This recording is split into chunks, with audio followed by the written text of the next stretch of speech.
გამარჯობა ბავშვებო.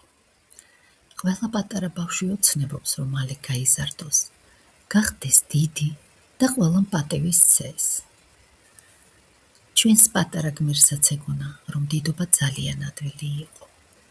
ფიქრობდა, საკმარისია ძველი ტანსაცმელი გავიხადო, ახალი ლამაზი პიჯაკი ჩავიცვა და ყველაფერს დამიკრავსო. მაგრამ მოდით ერთად ნახოთ, რა გადახდა თავს ჩვენს ბიჭუნას, როცა მან სოფელში ახალი პიჯაკით გასვლა გადაწყვიტა. სანამ მოთხრობას წაგიკითხავთ, მოდი რამდენიმე სიტყვის მნიშვნელობა გავიგოთ. მუქთამჭამელა, ზარმაცი, უქნარა ადამიანი. აბუჩად ჰყავდათ აგდებული. დასცინოდნენ, მასხრად იგდებდნენ.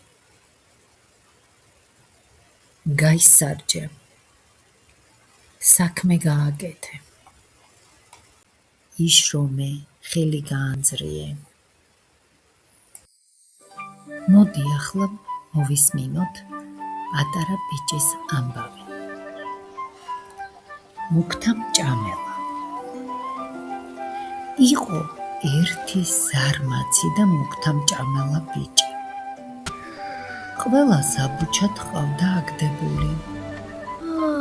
იფიქრა, მოდი ჩოხას გავიხდი, პიჯაკს ჩავიცვამ და პატივი დამედება. ასეც მოიქცა, მაგრამ უარესი დაემართა. ყველამ უფრო მეტად აიგდო მასხრა. მეზობელმა ჩო, ტანის ამოს კი ნუიცვლი, ხასიათი გამოიცვალე, გაისარჯე და პატივი დაგედება. ახლა მივხვდი.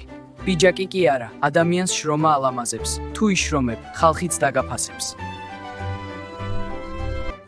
აი ასე დასრულდა ჩვენი ბიჭუნას ამბავი.